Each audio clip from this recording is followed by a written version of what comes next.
น้ำท่วมแดนดาวเมืองลาวหลายแคว้นปีนี้พายุหายแห้งหลายแห่งลำบากหนักหนา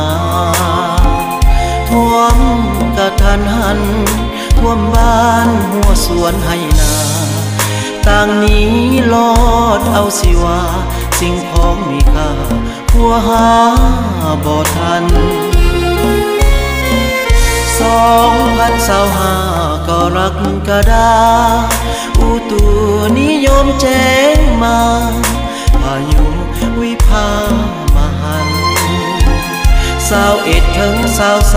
23จะมีน้ำท่วมฉับพลันหลายแขวงเป็นไปตามนั้นโทน่าสงสารผู้ประสบภัยวงสาลีหัวพันเสียงพวงล้วงผ้าบางบอกแก้วแข่งล้วงน้ำทางไสยบุรีแขวงอุดมไซ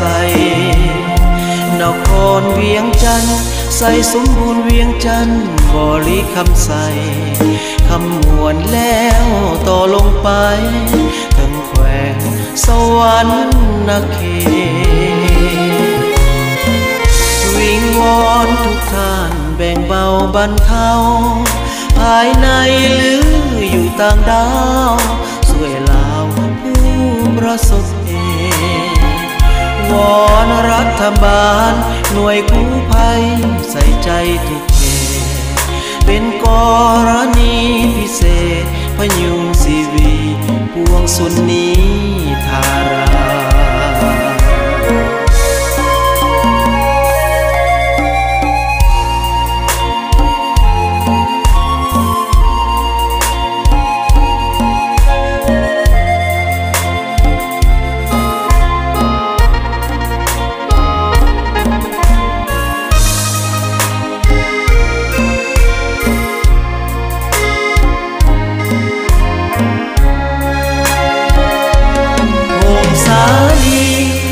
พันเสียงควง